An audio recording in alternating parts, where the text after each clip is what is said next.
Giờ em luôn anh Hoan ơi. Hoan.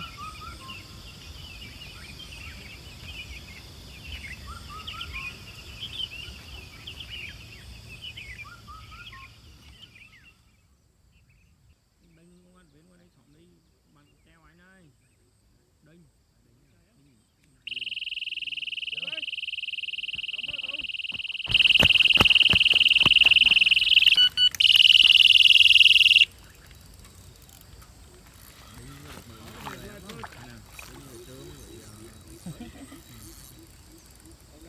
Đấy rồi, bão cả rồi.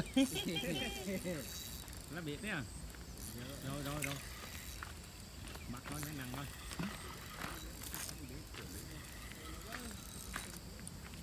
Còn nặng rồi ai?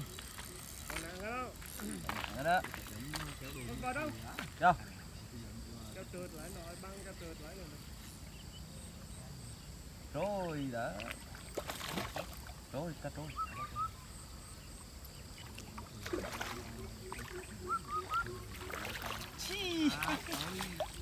Báo cá đầu tiên.